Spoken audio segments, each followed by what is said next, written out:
Welcome to the Stone World Podcast. I'm your host, Jason Cameron, and with me today is Rich Katzmann from Thryve AI. Rich, how are you today? Awesome, awesome, Jason. Always good to be with you.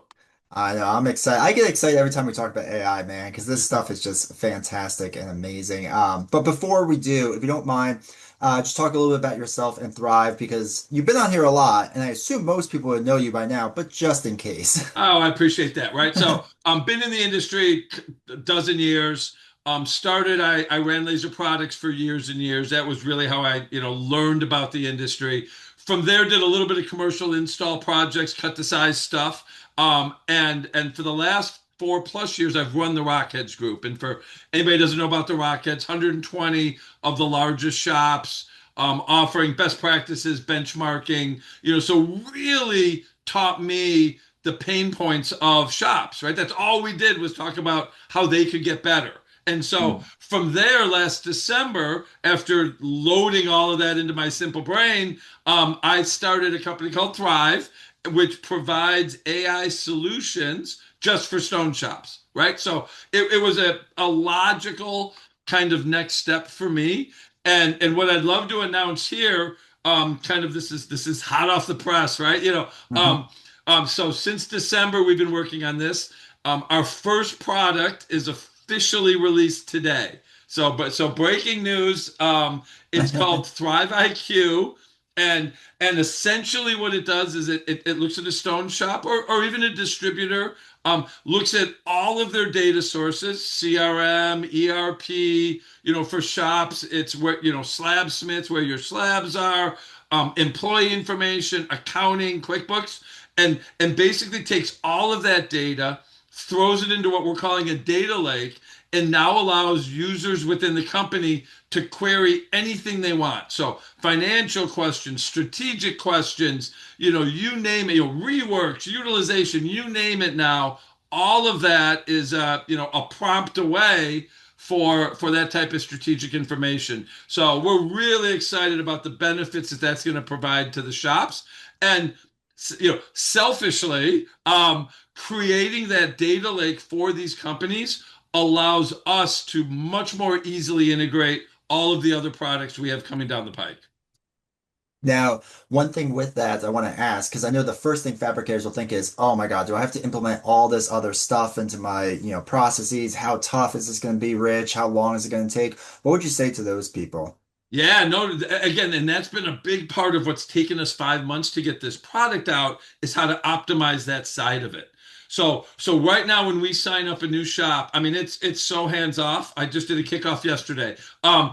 We need to take a more aware shop, right? We need a username and password. QuickBooks, we need a username and password.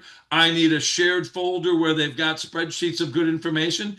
Takes us about 2 weeks to build that lake, right? So then we go back to them, and their system now is, let's call it 90% of the way there. And then here's where there is a little bit of work on the shop side. We ask them and their users to ask 10 questions a day for the next 3 or 4 weeks. And then we've got a thumbs up and a thumbs down, right? If it answered, if it understood your terminology, if it looks like how you think it should look, give us a thumbs up. Otherwise, down, give us comments. So that's the learning phase, right? That I would say takes us from 90 to 99. So little bit of work, but certainly, basically you're just getting us access to these systems, and we do all the heavy lifting. All right, perfect. Amazing. All right, so let's talk about this recent report you came out with, which was the future of the stone shop looking at 2030. And there's some really fascinating things here that I think some people are kind of like, okay, this makes sense, and maybe others are like, this doesn't. I don't see where you're going with this, Rich. So if you want to give first like a general overview of what you all are seeing. Yeah, sure. So what we've done, as a company, and I've got, I'm the salesy guy, right? I've got, all my technical resources don't come on camera. They're all doing the work behind the scenes. So we huddled up, we talked to, our developers, talked to, industry leaders, in AI, like Anthony Milia, right? He's on the, he's kind of on the front end marketing side. Ed Young, a process guy. So there's a handful of industry experts that I lean on. And so Thrive, or we built this vision from customer acquisition, all the way through, collecting final payment or the robot leaves the home after the install, right? So I think what we're going to chat about here are just kind of some of the key highlights that we uncovered that are all of these ideas are very, very plausible. They might not be, that's why it's 2030, Jason. It may not be plausible today, but it's not like we're going to say, we're magically creating a slab, right? These are all things that experts, believe are possible in the next couple of years.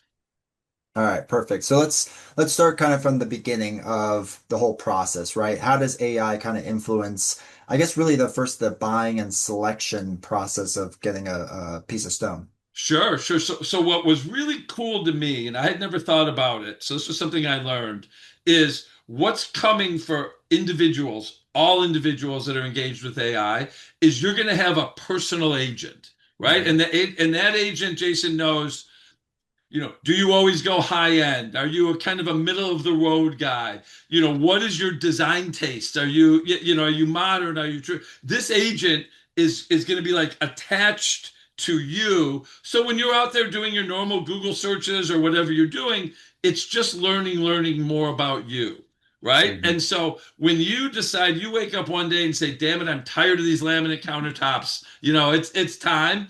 Um, you send your agent out to do all of the research for you. So it's going to stone shop agents and they're like literally having a conversation. Hey, here's who I'm representing. Okay, here's my shop.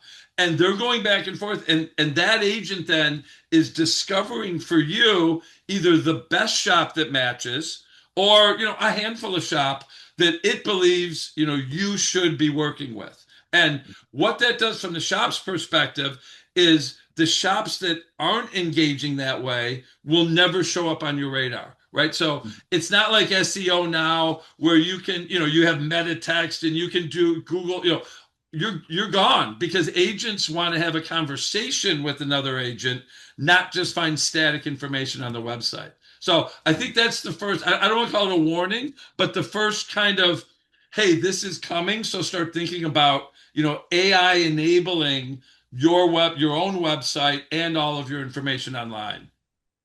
Yeah, I want to kind of jump on this too because Apple just recently did their web developer whatever thing that they did, and this is their big key point is they're like everyone that has an iPhone, they want to make Siri basically be your personal agent in life Yeah. as an end consumer.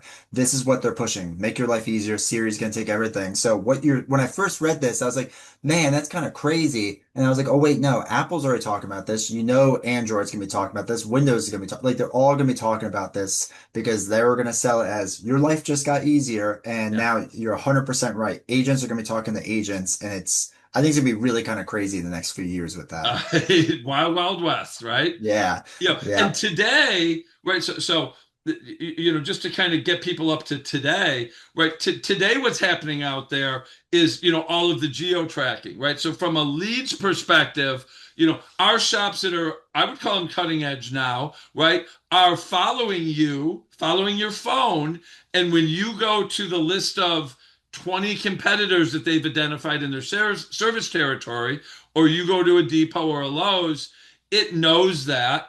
And now I'm pushing you ads from my stone shop. Right. And so that's kind of the now, which is still blows my mind. Right. I mean,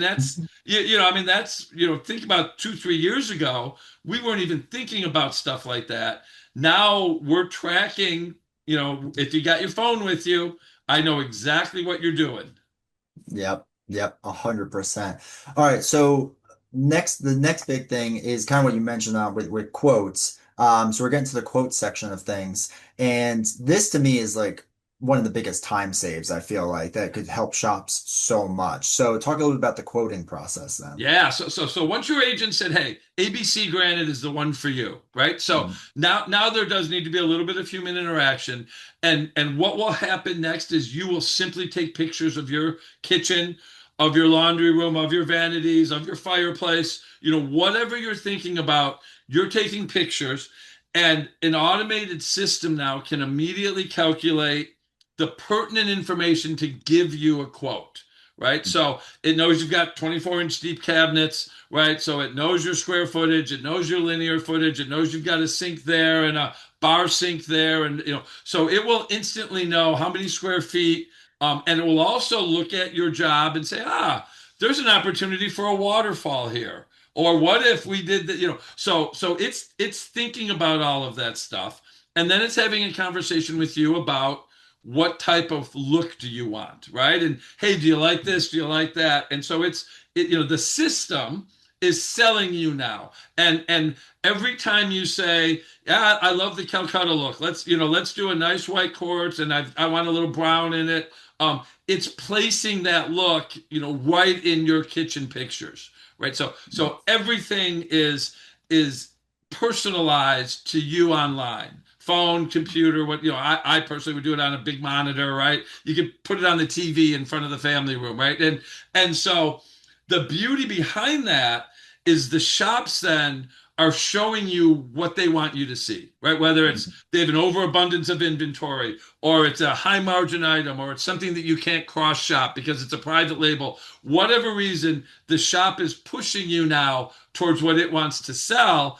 And very much like hotels, airlines, everything's going to be dynamically priced, right? So if for example, right, you're calling in from a zip code that has an average annual income of 150K, right? You're not getting level one pictures, right? You're getting level five, and you're getting high end sinks, and you're getting all of that stuff. So it's very, very good at identifying, matching again you to you, especially because it's already had a conversation with your agent, right? So Yeah. all of that's known. One of the slight issues in our industry is at times our sales folks are identified as order takers rather than salesmen, right? And that an automated system is going to be pushing upgrades, right? I mean, it Hmm. has no concern about that. It is, there's going to be some really nice upgrades, that happens. And then the beauty is then all the mechanical stuff happens.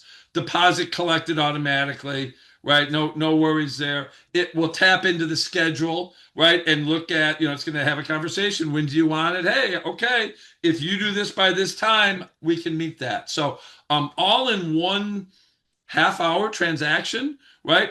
Customer can have it bought, have the deposit paid for, and be on the schedule. Yeah, and you figure how many times have you heard from fab shops that are like, oh, we're trying to get back to a customer about this, and now we need to use manpower. Like that's all taken away. Like Yeah. it's instantaneous. The customer's not or is always engaged at that point, right? It's on the customer then, so it keeps them engaged and keeps things moving while you're doing minimal work, really. Yep. Yep. Yep.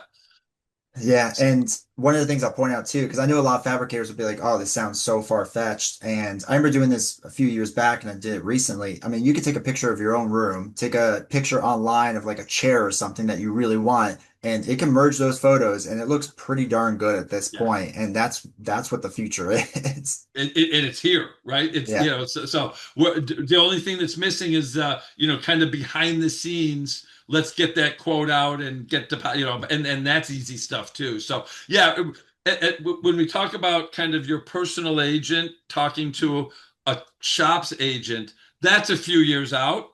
But to Mm. your point, Jason, the seeing the color you picked, the Taj Mahal in your house, that's basically here now. Yeah, exactly. All right, so our next steps, we get to kind of the templating phase, right? We can go templating straight to machinery as well. Talk about how AI is going to kind of affect all of that. Yeah, so this might be my favorite part of the entire system, right? So I have a templating background with laser products, so I'm pretty well read into what's needed to template a house. Um, you mentioned iPhones, right? All iPhones now are shipped with LiDAR, right? Which allows highly accurate, I'm going to put highly in air quotes, right? Accurate measurements of things, right? And the only thing missing from that, so what I want to say is even today, the accuracy exists. Standard template accuracy is a 16th of an inch, right? Mm. Right now, your phone can achieve that. But Yep. it needs help. It needs the right angle. It needs the right multiple pictures. It needs the right reference point. So the physical aspect of an iPhone right now is able to measure to a 16th.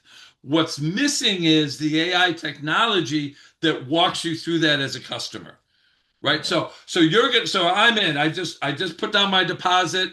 Time you're going to be self-templating, right? And that's pretty freaking cool. So, Yeah. you'll take your iPhone, Android will catch up, right? And I'm going to send you an app that says, "Okay, take this picture."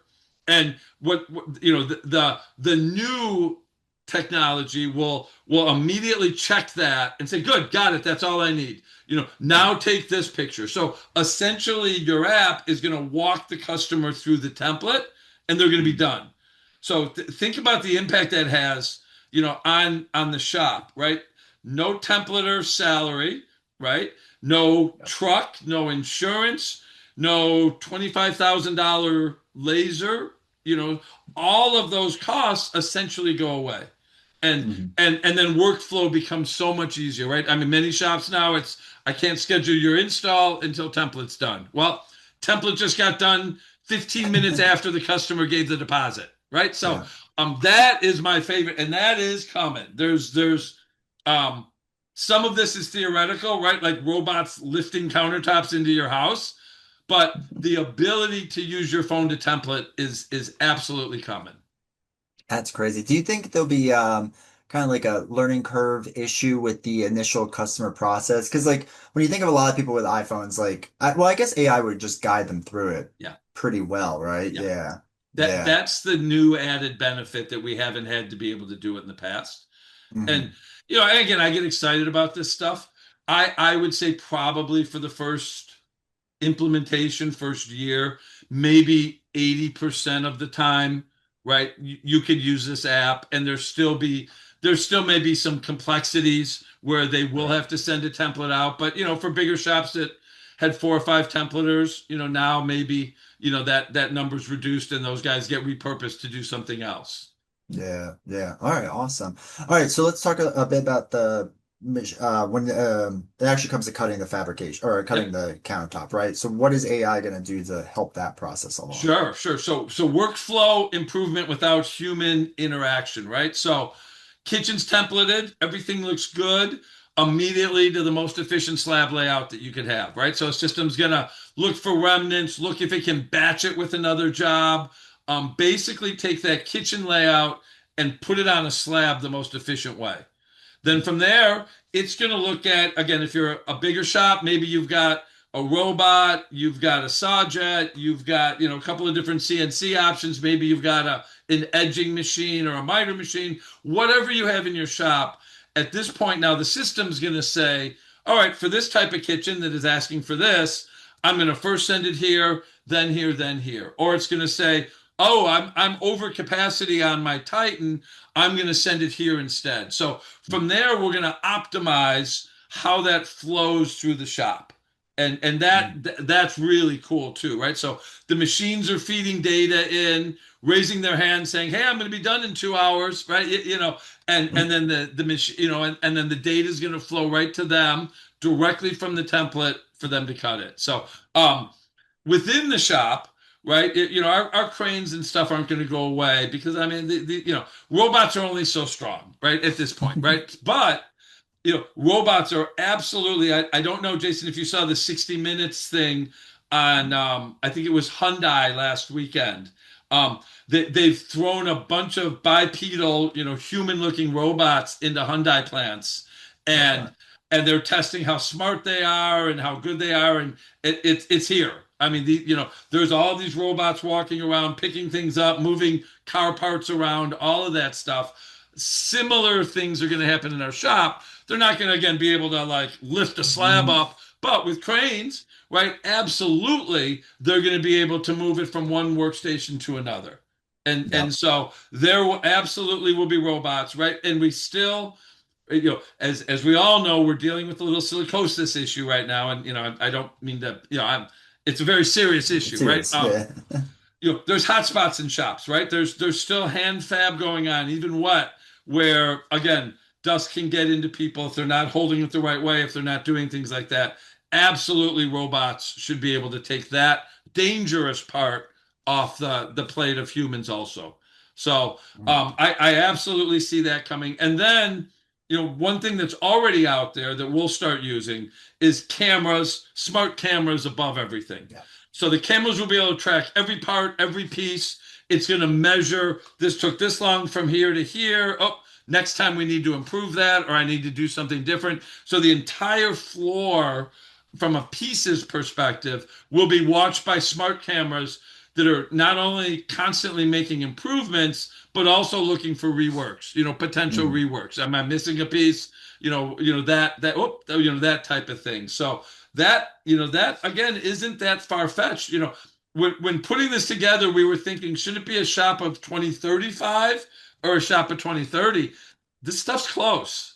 Yeah, yeah. Well, it's funny you bring up the robots too, because I was talking to a fabricator and he was mentioning how, he's paying attention, especially I think Tesla's coming out with their robots. Yep. And he's like, look, I have guys that, like you said, just walk the slab with the crane, and I have another guy just pushes a button. And he's Yeah. like, if I can get a robot to walk the slab and push a button, he's like, I'm just gonna invest in that robot. Like that just makes Absolutely. 100% sense. He's like, obviously there's certain people you can't replace with certain things, but he's like, with stuff like that, he's like, why wouldn't you? Or at least use it as a way to help the fabricators that are trying to run around your shop and get all this different stuff done. Absolutely. Yep, that's exactly how we see it too. Simple stuff like that.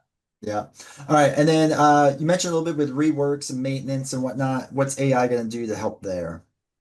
Yeah, so what's nice is, just like the consumer app is checking to make sure the consumer is taking the right picture, angles are right, that data is going to work. Same thing happens throughout the process, right? So slab layout is always going to be looked at to make sure that certain stone can be cut at that tolerance on that machine, right? So along the way, and GE is famous for their concept of the earlier you catch a potential rework issue, the less expensive it is. Right. So a lot of it's going to be on the upfront, customer checklists, do we have sync information? Do we know how to get in the house? All of that stuff, AI will constantly be looking at. And if it doesn't have an answer, it will either stop the process or it's going to reach out to the customer and say, hey, sorry, we didn't get this information when you paid your deposit. Please answer these two questions. So the QA part of it is happening from the very beginning and checked all the way through. That's what enables us to believe that, those numbers are going to be, if shops are, it's not unusual to see a shop that's 15 to 20% reworks right now, right? You know, I would be pretty confident saying, 3% may be average in the future, right? You're Yeah. still going to have, an installer's still going to break a backsplash, right? Things are you'll never be zero, right? But Mhm. at least the data related, which when I look at rework reasons, causes, dominate them, right? It's templating off, or it's not installers dropping things that are dominating the 15% reworks. Right. Right, right. Perfect. And you mentioned a little bit of it now, but one of the last things is the installing, right? Yeah. How does AI affect installing? Because I think everyone thinks about, oh, a robot coming in and installing it, and maybe we'll get to that at some point, but there is other things as well, right? Yeah, absolutely. So, um, tracking of consumables and materials and optimizing routes, right? And again, this is all part of a larger system. Can I flip flop these two jobs so that the installer is going from here to here, right? Okay. Yeah. Well, I need a third hand because this is a heavy island, right? So all of those efficiencies are going to be put into, this install team is good at these two things. This install team is good at that. So it's constantly going to be looking at optimizing the crews that you have, the locations that you're installing. And again, I think right now, and it's human nature, we're a little afraid to ask a customer, hey, do you mind if, right? Yeah. And certainly if it's an AI agent talking to another AI agent, there's no concern there. It's either a yes or a no, right? So I think there's going to be tons more optimization on the install crews. And though I do want to talk about robots, right? Yeah. Because a great paper just came out about a month ago at Arizona State, of all places. I thought all they did was party, but at Yeah, right. um, they just developed a new muscle structure, for lack of I wish I had a less scary word than that, where they're convinced now that they can build a bipedal robot that can lift 100 times its weight. Okay. You know, Jeez. and that's never been, the Hyundai robots, for example, they're similarly strength to us, right? They weigh Mm. about 200 pounds, they can lift about 100. But this new, and again, we're talking 2030, so it's going to be here.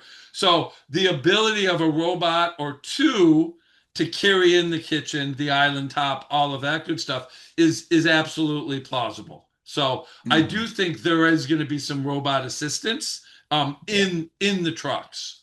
Yeah, yeah. And even if you think about like the small stuff, right? You forget something in the truck while you're working or whatever. Like Yeah. those are the small things that it can do now that, instead of getting your installers actually doing the job, like, okay, now they need to run out and get something or come back. Like that could be taken care of. Yeah, absolutely. It's your helper. Yeah, yeah, exactly. And I think the AI optimization of routing and scheduling is massive. I mean, you see like UPS and FedEx do this already, right? Like, oh, people always wonder why is the FedEx truck or the UPS truck passing me right now? Because they have their map like perfect, like Yeah, absolutely perfect. So yeah.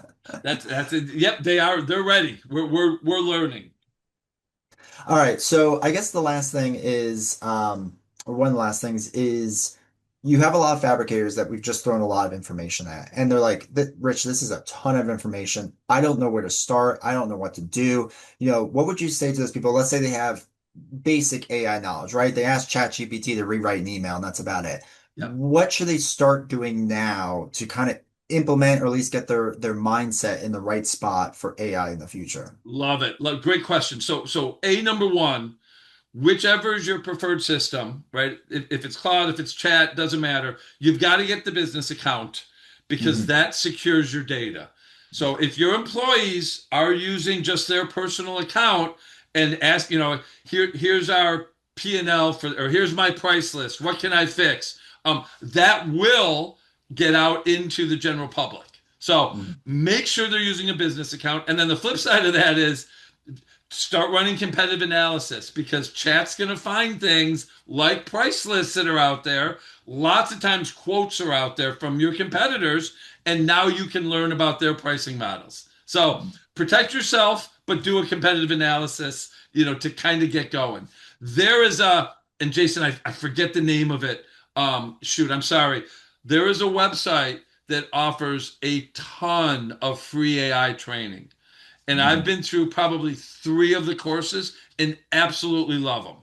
Mhm. So maybe when we push this out, in the comments section or somewhere in there, Yeah. I'll look that up. But it is a great first step for people is to go. I think there was 40 different courses last time I looked.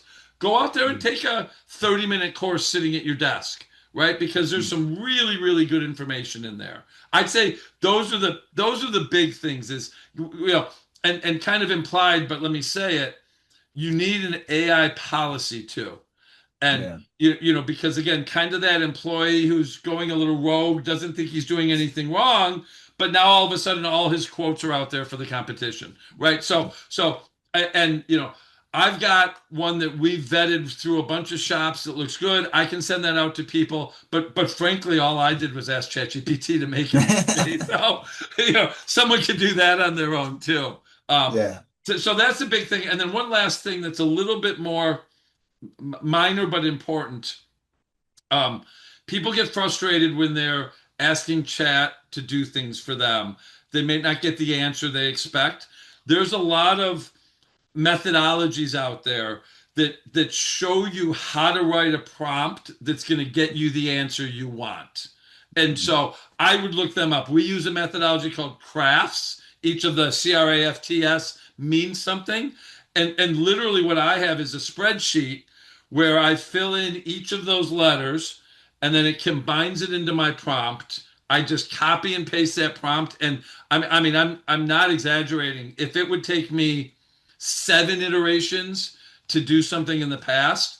With this, it's most of the time one, and sometimes Yeah. it takes me two. So, prompt strategies creation is a great first step. If you're frustrated with your results on AI, it's probably not AI. It's probably the structure of how you're interacting with it. Yes, 100% agreed. So, all right, Rich, we threw a lot of information there at people. They might have follow-up questions. They might want to learn more. What's the best way to reach out to you all to ask these questions? Yeah, I am always available for anything, right? So Mm, thrivein.ai, right? So it's Thrive Innovations, thrivein.ai is our website. There's book an appointment, there's contact information there. I'm rich at thrivein.ai. Email me. And Jason, I've done it before too. My cell phone is 815-210-1006. As you can probably tell, I love talking about this stuff, right? So don't feel it's a burden if you call me with some ridiculous question or hopefully a great idea that Yeah. that we can throw into our shops of 2032 when we get to that point. All right, Rich. Well, awesome. Thank you so much for taking the time to talk to me today. I appreciate it. Always good to see you. Thanks for having me.